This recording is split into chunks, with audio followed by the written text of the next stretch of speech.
दर्शकों, जैसा कि आपको मालूम है, आजकल हम आपको जानकारी दे रहे हैं प्रशासन शहरों के संघ के बारे में, और इसी से जुड़ी आज एक खुशखबरी हम आपके लिए लेकर के आए हैं। और ये खुशखबरी है कि इस दौरान यानी कि प्रशासन शहरों के संघ में भिन्न भिन्न स्कीम में भिन्न भिन्न कार्य किए जा रहे हैं और इन कार्यों पर शुल्क भी लगता है, और इस शुल्क में अब कुछ छूट दी गई है। और इस छूट के बारे में जानने के लिए हमारे साथ मौजूद हैं हमारे एक्सपर्ट विष्णु गोयल जी, जिनसे आज हम इन सारी बातों पर चर्चा करने वाले हैं। आप सभी को बताना चाहेंगे विष्णु गोयल जी जो हैं वो बड़ी बड़ी संस्थाओं से जुड़े हुए हैं, जैसे CII, 40, जय क्लब, लॉयंस क्लब, और ये वित्तीय सलाहकार हैं गवर्नमेंट पॉलिसीज के। बहुत बहुत स्वागत है विष्णु जी सर आपका।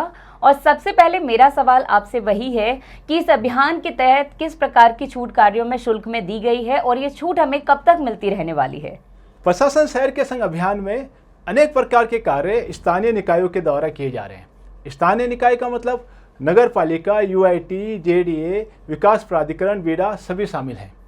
मैं आपको बताना चाहता हूं कि प्रशासन शहर के संघ अभियान में इन संस्थाओं के द्वारा अनेक प्रकार के कार्य किए जा रहे हैं, जैसे नाम हस्तांतरण, reconstitution of plot, sub division of plot, आबादी के पट्टे, 69A के तहत राजा महाराजाओं के पट्टे, strip of land, state grant के पट्टे, land use change, building plan approval, ये सभी कार्य प्रशासन शहर के संघ अभियान के दौरान किए जा रहे हैं। ये जो सभी कार्य किए जा रहे हैं उसके लिए सरकार के द्वारा अनेक प्रकार के चार्जेज लिए जा रहे थे, लेकिन मैं आपको बताना चाहता हूं कि अब बहुत सारे चार्जेज में सरकार ने काफ़ी सारी कटौती कर दी गई है। ये कटौती आपको कब तक मिलेगी? तो सरकार ने कहा है कि ये कटौती हमने अभियान की अवधि तक के लिए दी है। अब आप सोच रहे होंगे कि अभियान की अवधि क्या है, तो मैं आपको बताना चाहता हूँ ये अभियान अभी तक 31 मार्च 2022 तक चलेगा। इन सभी छूट का फ़ायदा लेना चाहते हैं तो आपको 31 मार्च 2022 का इंतजार करने की ज़रूरत नहीं है। आपको तुरंत अप्लाई करना चाहिए, अपना काम कराना चाहिए, ताकि 31 मार्च 2022 से पहले आप इन सभी छूट का फ़ायदा उठा सके। सर, जैसा कि अभी आपने इसकी अवधि के बारे में और छूट के बारे में तो हमें बताया, लेकिन इस अभियान का सबसे पॉपुलर पार्ट है वो है पट्टे। तो आपसे ये जानना चाहेंगे कि पट्टों के लिए किस प्रकार की छूट सरकार के द्वारा दी जा रही है और इसके क्या चार्जेस हैं और हमें क्या चार्जेस भुगतान करने होंगे छूट के बाद। इन सारी बातों पे प्रकाश डालिए। कोई भी व्यक्ति स्थानीय निकाय के अंदर जब पट्टे के लिए अप्लाई करता है तो मुख्य रूप से उसे 7 प्रकार के चार्जेज पे करने होते हैं। ये जो चार्जेज है, सबसे पहला है प्रीमियम दर, जिसे नियमन दर भी कहते हैं। Second, lease money. इसके अलावा एक्सटर्नल डेवलपमेंट चार्जेज, जिसे बाह्य विकास शुल्क कहते हैं। IDC, इंटरनल डेवलपमेंट चार्जेज, आंतरिक विकास शुल्क। BSUP charges, basic service for urban poor, BSUP charges. Building plan permission, जिसे भवन निर्माण अनुज्ञा शुल्क भी कहते हैं। Site plan charges. ये सभी चार्जेज मुख्य रूप से स्थानीय निकाय के द्वारा पट्टा इशू करते समय लिए जाते हैं। अब हम बात करते हैं प्रीमियम दर की, जिसे नियमन दर भी कहा जाता है। ये जो प्रीमियम दर है वो अलग अलग स्थानीय निकाय में अलग अलग दर से ली जाती है। नगर पालिका के लिए अलग रेट है, UIT के लिए अलग रेट है, विकास प्राधिकरण के लिए अलग रेट है। सरकार ने अभियान के दौरान इन नियमन दर में काफ़ी कटौती कर दी गई है। तो हमें सबसे पहले नियमन दर को, प्रीमियम दर को समझना जरूरी है, क्योंकि लीज मनी का डिसाइड भी इन्हीं प्रीमियम दर के आधार पर किया जाता है। अब मैं बताने जा रहा हूँ, जो प्रीमियम दर है वो रेजिडेंशियल के लिए अलग है, कॉमर्शियल की अलग है, इंस्टीट्यूशनल की अलग है, इंडस्ट्रीज की अलग है। तो हम सबसे पहले बात करते हैं आवासीय रेजिडेंशियल के लिए। यदि आप नगरपालिका एरिया में अप्लाई कर रहे हैं और आपका प्लॉट साइज 300 वर्ग मीटर तक है तो प्रीमियम दर है 50 रुपये वर्ग मीटर। नगर परिषद के लिए यह है 75 रुपीज़ वर्ग मीटर और नगर निगम और विकास प्राधिकरण के लिए यह है 100 रुपीज़ वर्ग मीटर। लेकिन यदि आपका प्लॉट साइज 300 वर्ग मीटर से ज़्यादा है तो ये प्रीमियम दर नगर पालिका के लिए होगी 100 रुपीज़ वर्ग मीटर, नगर परिषद के लिए 150 रुपीज़ वर्ग मीटर, नगर निगम और विकास प्राधिकरण के लिए ये होगी 200 रुपये वर्ग मीटर। अब हम बात करते हैं इंडस्ट्रियल के लिए। यदि आप इंडस्ट्रियल के लिए अप्लाई कर रहे हैं तो नगर पालिका के लिए ये प्रीमियम दर है 100 रुपीज़, नगर परिषद के लिए 150 रुपीज़ और नगर निगम और उससे संबंधित विकास प्राधिकरण के लिए ये है 200 रुपीज़। अब आपको ध्यान रखना है, इंडस्ट्रीज के लिए किसी भी तरह का एरिया के हिसाब से अलग अलग डिफ्रेंशिएट नहीं किया गया है, यानी किसी भी साइज का आप इंडस्ट्रियल के लिए कन्वर्ट करा रहे हैं तो यही रेट लगेगी। यदि आप चैरिटेबल और नॉन प्रॉफिट ऑर्गेनाइजेशन की तरफ से पट्टा लेना चाहते हैं तो नगर पालिका एरिया के लिए आपको 50 रुपये वर्ग मीटर के हिसाब से प्रीमियम दर देनी होगी। नगर परिषद के लिए आपको 75 रुपीज़ वर्ग मीटर के हिसाब से प्रीमियम दर देनी होगी और नगर निगम के लिए और उससे संबंधित विकास प्राधिकरण के लिए 100 रुपीज़ वर्ग मीटर की रेट से आपको प्रीमियम दर देनी होगी। अब हम बात करते हैं कॉमर्शियल की। कॉमर्शियल के लिए भी हम दो पार्ट में इसको डिवाइड करते हैं। यदि प्लॉट का साइज 300 वर्ग मीटर तक का है और आप नगर पालिका में अप्लाई कर रहे हैं तो इसकी नियमन दर है 75 रुपीज़ वर्ग मीटर। नगर परिषद के लिए यही रेट है 100 रुपीज़ वर्ग मीटर और नगर निगम के लिए ये रेट है 200 रुपीज़ वर्ग मीटर। यदि आपका प्लॉट साइज 300 वर्ग मीटर से ज़्यादा है, नगर पालिका एरिया के लिए आपको 200 रुपीज़ वर्ग मीटर के हिसाब से प्रीमियम दर देनी होगी और नगर परिषद के लिए आपको 300 रुपीज़ वर्ग मीटर के हिसाब से पे करना होगा और नगर निगम और संबंधित विकास प्राधिकरण के लिए 400 रुपीज़ वर्ग मीटर के हिसाब से आपको पे करना होगा। अब हम बात करते हैं कि पट्टे इशू कराते समय हमें क्या छूट दी गई है।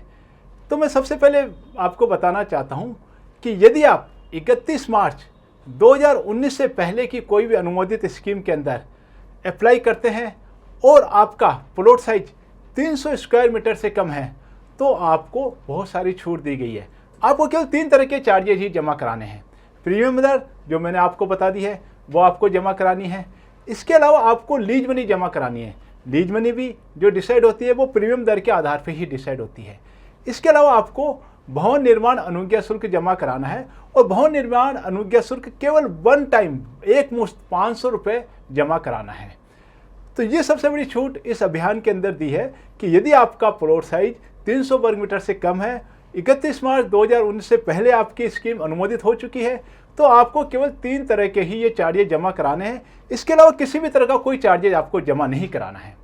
अब आप कहेंगे कि सर हमारा प्लॉट साइज 300 वर्ग मीटर से ज़्यादा है तो क्या होगा? कोई प्रॉब्लम नहीं है। 300 वर्ग मीटर से ज़्यादा है आपका प्लॉट साइज तो आपको प्रीमियम दर जमा करानी है, लीज राशि जमा करानी है। बिल्डिंग प्लान चार्जेज यदि आपका 300 से 500 वर्ग मीटर तक है तो 500 की जगह आपको 1500 रुपये एक मुश्त वन टाइम जमा कराना है। इसके अतिरिक्त यदि आपका प्लॉट साइज 300 वर्ग मीटर से ज़्यादा है तो आपको टाउनशिप पॉलिसी के हिसाब से external development charges, internal development charges ये सब भी आपको जमा कराने होंगे। एक चीज़ मैं और आपको बताना चाहता हूँ कि सरकार ने अब डिसाइड कर दिया है कि आप जब पट्टे के लिए अप्लाई करेंगे तो आपसे किस किस प्रकार के कौन कौन से चार्जेज लिए जाएंगे। सरकार ने ये चीज़ भी स्पष्ट कर दी है कि इन चार्जेज के अलावा आपसे और किसी भी तरह का कोई चार्जेज नहीं लिया जाएगा। सर, पट्टों से जुड़ी जो आपने हमें जानकारी दी है, क्या चार्जेस लगेंगे, ये सारी चीज़ें तो क्लियर हो गई, लेकिन इस दौरान आपने एक शब्द अभी उपयोग में लिया था, भू उपयोग परिवर्तन। तो मैं आपसे ये जानना चाहूँगी कि ये भू उपयोग परिवर्तन क्या है और इसमें किस प्रकार की छूट सरकार के द्वारा दी गई है। प्रशासन शहरों के संग अभियान की अवधि के दौरान सरकार ने पहली बार भू उपयोग परिवर्तन चार्जेज में 50% की छूट दी है। ये बहुत बड़ी छूट है। इसका आप कैसे फ़ायदा उठा सकते हैं? इसके लिए सबसे पहले आपको भू उपयोग परिवर्तन यानी लैंड यूज चेंज क्या होता है इसको समझना बहुत ज़रूरी है। मैं आपको बताना चाहता हूँ, स्थानीय निकाय की कोई भी स्कीम है जिसका आपके पास ऑलरेडी कोई पट्टा है, यानी आपके पास रेजिडेंशियल पट्टा हो सकता है, कॉमर्शियल पट्टा हो सकता है, इंस्टीट्यूशनल हो सकता है, टूरिज्म यूनिट का हो सकता है, कोई भी पट्टा है आपके पास, आप उस पट्टे के अंदर जो यूज आपको परमिटेड है उससे अलग कोई काम करना चाहते हैं तो उसे भू उपयोग परिवर्तन कहा जाता है। जैसे आपके पास आवासीय पट्टा है, अब आप उस पर कॉम्प्लेक्स बनाना चाहते हैं, बिजनेस कॉम्प्लेक्स बनाना चाहते हैं तो उसको भू उपयोग परिवर्तन कहा जाएगा। यानी स्थानीय निकाय का जो भी आपके पास पट्टा जिस यूज के लिए अलॉटेड है उससे डिफरेंट आप कोई काम करना चाहते हैं तो उसे भू उपयोग परिवर्तन कहा जाता है। सबसे पहले हम बात करते हैं कि आखिर ये लैंड यूज चार्जेज कितना है। तो मैं आपको बताना चाहता हूँ कि यदि आपका आवासीय प्लॉट है, आप उसको कॉमर्शियल में चेंज कराना चाहते हैं तो आपको लैंड यूज चार्जेज पे करना है वहाँ की रेजिडेंशियल रिजर्व प्राइस का 40%। यदि किसी जगह की रेजिडेंशियल रिजर्व प्राइस फिक्स नहीं है तो वहाँ की डीएलसी रेट का 20% आपको पे करना होता है। यदि आप कॉमर्शियल के अलावा अन्य किसी यूज के लिए रेजिडेंशियल से इंस्टीट्यूशनल, इंडस्ट्रियल और किसी यूज के लिए लैंड यूज चेंज कराना चाहते हैं तो आपको लैंड यूज चार्जेज पे करना पड़ता है रेजिडेंशियल रिजर्व प्राइस का 20%, और यदि वहाँ की रेजिडेंशियल रिजर्व प्राइस फिक्स नहीं है तो डीएलसी रेट का 10% आपको पे करना होता है। इसी तरह से हर चीज़ के लिए मिक्स से आप रेजिडेंशियल में जाना चाहते हैं, इंडस्ट्रियल से और किसी यूज में करना चाहते हैं, तो सब चीज़ के लिए सरकार ने लैंड यूज चार्जेज फिक्स किए हुए हैं। ये लैंड यूज चार्जेज 10% से लेके 40% तक अलग अलग यूज के हिसाब से डिसाइड किए हुए हैं। सरकार ने ये जो छूट दी है, इससे छोटे से छोटे प्लॉट पे भी आम व्यक्ति को लाखों रुपए का फायदा हो सकता है। सर, आपसे ये जानना चाहेंगे कि इस अभियान के तहत बढ़ चढ़ के फ्री होल्ड पट्टे दिए जा रहे हैं, लेकिन लोग जब फ्री होल्ड पट्टे लेने के लिए जाते हैं तो उन्हें मालूम चलता है कि उनका नाम शहरी निकाय में दर्ज ही नहीं है, यानी कि उनका नाम हस्तांतरण किया ही नहीं गया है। तो सबसे पहले उन्हें अपना नाम ट्रांसफर कराना पड़ता है। तो इस प्रक्रिया में भी जो शुल्क में छूट दी गई है, आप उससे हमें अवगत कराएं। साथ ही जो कुछ प्लॉट ऐसे हैं जिनका कि सब डिवीजन किया गया है, तो इस सब डिवीजन की प्रक्रिया के लिए क्या छूट दी गई है, इससे अवगत कराएं। प्रशासन शहर के संग अभियान का एक महत्वपूर्ण कार्य है फ्री होल्ड पट्टे जारी करना। फ्री होल्ड पट्टे कब जारी किए जाएंगे? जब आपका स्थानीय निकाय में नाम ट्रांसफर होगा। हमने बहुत सी बार देखा है कि कोई व्यक्ति प्लॉट को परचेज कर लेता है, रजिस्ट्री करा लेता है, परंतु स्थानीय निकाय में नाम परिवर्तन नहीं कराता है। और कई व्यक्तियों के यहाँ वो सेल होती रहती है, लेकिन कोई व्यक्ति नाम ट्रांसफर नहीं कराता है। इसके अलावा बहुत सारे रीजन हो सकते हैं। गिफ्ट के रूप में, वसीयत के रूप में हम देखते हैं कि हमारे फोर फादर्स का ही नाम चला रहा है और हमने स्थानीय निकाय में नाम ट्रांसफर नहीं कराया है। नाम हस्तांतरण में भी काफ़ी सारा चार्जेज जमा होता था। प्रशासन शहर के संग अभियान के अंदर नाम हस्तांतरण में भी काफ़ी सारी छूट दी गई है। अभियान की अवधि के दौरान सरकार ने नाम हस्तांतरण शुल्क में भारी कटौती कर दी है। हाँ साथियों, भारी कटौती कर दी है। पहले ये चार्जेज है, ये वर्ग मीटर के हिसाब से जमा होता था, परंतु मैं आपको बताना चाहता हूँ, अब आपका प्लॉट यदि 300 वर्ग मीटर तक का है तो नाम हस्तांतरण के रूप में मात्र आपको 1000 रुपीज़ जमा कराना है, केवल 1000 रुपीज़ जमा कराना है। और यदि आपका प्लॉट साइज 300 वर्ग मीटर से ज़्यादा है तो आपको केवल 4000 रुपीज़ जमा कराने हैं। इसके अतिरिक्त आपको किसी भी तरह के चार्जेज जमा नहीं कराने हैं। नाम हस्तांतरण के बारे में मैं आपको एक महत्वपूर्ण बात और बताने जा रहा हूं कि नाम हस्तांतरण के लिए स्थानीय निकाय का कोई भी अधिकारी, कोई भी कर्मचारी मौका निरीक्षण नहीं करेगा। सेकंड, यदि आपने रजिस्टर्ड सेल डीड या रजिस्टर्ड गिफ्ट डीड या और भी कोई रजिस्टर्ड डॉक्यूमेंट के द्वारा आप नाम हस्तांतरण कर रहे हैं तो आपको पेपर में विज्ञप्ति देने की भी जरूरत नहीं है। नाम हस्तांतरण के बाद में यदि आप 10 ईयर्स की लीज मनी एक साथ जमा करा देते हैं या ऑलरेडी आपकी पहले से लीज मनी जमा है वन टाइम और आप 2 ईयर्स की लीज मनी एक्स्ट्रा जमा करा देते हैं तो आप फ्री होल्ड पट्टा भी ले सकते हैं। मैं आपको बताना चाहता हूं कि पहले नाम हस्तांतरण के समय अनेक प्रकार के चार्जेज लिए जाते थे, लेकिन अब गवर्नमेंट ने स्पष्ट कर दिया है कि इस चार्जेज के अलावा और दूसरे चार्जेज है, external development charges, VSOP charges, internal development charges और किसी भी तरह के चार्जेज नाम हस्तांतरण में ये कोई भी चार्जेज आपसे नहीं लिए जाएंगे।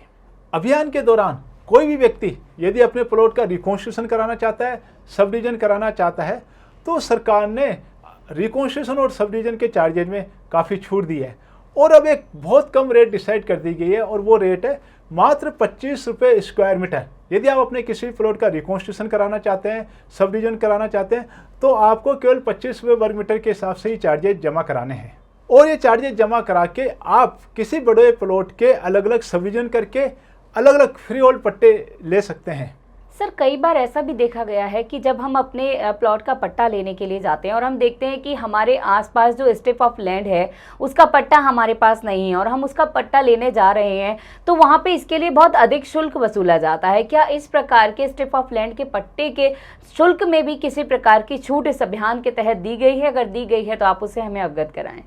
प्रशासन शहर के संग अभियान के दौरान अनेक प्रकार के कार्य किए जा रहे हैं और एक महत्वपूर्ण कार्य किया जा रहा है allotment of strip of land.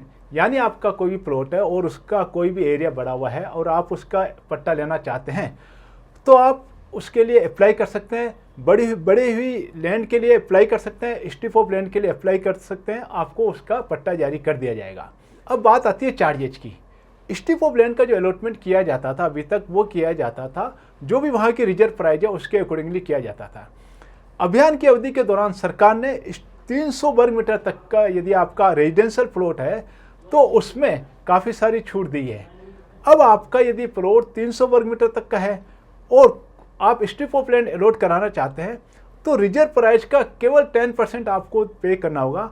यानी रिजर्व प्राइस का या DSC का 10% जो भी कम हो वो आपको पे करना होगा और स्ट्रिप ऑफ लैंड का पट्टा आपको जारी कर दिया जाएगा।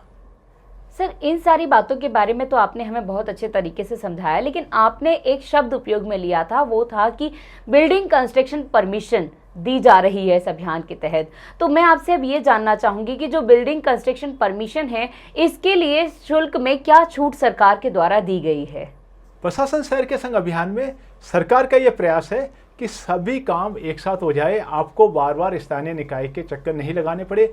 इसके लिए सरकार ने ये प्रोविजन किया है कि आपको पट्टा जारी किया जाएगा तो साथ में बिल्डिंग प्लान की परमिशन भी दी जाएगी। तो मैं आपको बताना चाहता हूँ कि यदि आपका प्लॉट साइज 300 वर्ग मीटर तक का है और आप रेजिडेंशियल पर्पज के लिए परमिशन लेने जा रहे हैं तो आपसे मात्र 500 रुपीज़ चार्ज किए जाएंगे। इसके अंदर आपको ग्राउंड प्लस फर्स्ट फ्लोर तक की परमिशन मिलेगी। आप यदि इससे ज़्यादा बनाना चाहते हैं तो आपको जो भी बिल्डिंग वायलोज है उसके हिसाब से चार्जेज जमा कराने हैं। यदि आप ग्राउंड प्लस फर्स्ट फ्लोर से ज़्यादा नहीं बनाना चाहते हैं तो केवल आपको 500 रुपीज़ जमा कराने हैं। इसके अंदर एप्लीकेशन फीस, अनुमोदन शुल्क, बिल्डिंग प्लान अप्रूवल चार्जेस सभी शामिल है। केवल आपको 500 रुपये वन टाइम जमा कराने हैं। और यदि आपका प्लॉट साइज 500 वर्ग मीटर तक का है तो ये चार्जेज आपको 1500 रुपये 1500 रुपीज़ जमा कराने हैं। और इसमें भी आपको जो परमिशन मिलेगी वो मिलेगी ग्राउंड प्लस फर्स्ट फ्लोर की। और यदि आप इससे ज़्यादा बनाना चाहते हैं तो आपको एज पर बिल्डिंग वायलोज चार्जेज पे करने होंगे। एक और महत्वपूर्ण बात, जब हम बिल्डिंग प्लान की परमिशन लेते हैं तो BSUP चार्जेज लगते हैं। सरकार ने यह स्पष्ट कर दिया है कि अभियान की अवधि के दौरान आपसे BSUP चार्जेज नहीं लिया जाएगा। आप किसी भी तरह की बिल्डिंग परमिशन ले रहे हैं तो सरकार ने यह स्पष्ट कर दिया है कि बिल्डिंग परमिशन लेते समय आपको BSUP basic service for urban port जो चार्जेज लगता है 25 रुपये वर्ग मीटर, वो आपसे वसूल नहीं किया जाएगा। जब भी हम किसी बिल्डिंग के कंस्ट्रक्शन की परमिशन के लिए अप्लाई करते हैं तो हमें अनेक प्रकार के चार्जेज पे करने पड़ते हैं। हमें एप्लीकेशन फ़ीस पे करनी पड़ती है, अनुमोदन चार्जेज पे करना पड़ता है, जांच शुल्क पे करना पड़ता है। अभियान की अवधि के दौरान सरकार ने इसमें छूट दी है। केवल 300 वर्ग मीटर तक के प्लॉट के लिए 500 रुपीज़ और 500 वर्ग मीटर तक के प्लॉट के लिए 1500 रुपीज़ फिक्स किया है। इसके अंदर हमें ग्राउंड प्लस फर्स्ट फ्लोर की परमिशन मिल जाएगी। तो ये एक बहुत बड़ी छूट है। बहुत बहुत धन्यवाद विष्णु जी सर, आपने इतनी सारी इस अभियान के तहत जो छूट हमें मिलने वाली है और उस छूट का हम किस प्रकार से फ़ायदा ले सकते हैं, ये सारी बातों को आपने हमें बहुत ही बेहतरीन तरीके से हमें समझाया है। तो दर्शकों, हमारे साथ जुड़े रहें क्योंकि ऐसे ही आने वाले नए नए अमेंडमेंट और नई नई खुशखबरियाँ हम आपको देते रहेंगे प्रशासन शहरों के संग अभियान से जुड़ी हुई। और अगर आपको हमारा ये वीडियो अच्छा लगता है और आपको लगता है कि हमारा ये वीडियो और भी लोगों के लिए उपयोगी हो सकता है तो हमारे इस वीडियो को लोगों के साथ शेयर करें और हमारे इस चैनल को सब्सक्राइब करें ताकि हमारी अपडेट सबसे पहले आप तक पहुंचे। तब तक हमें दीजिए इजाजत। धन्यवाद।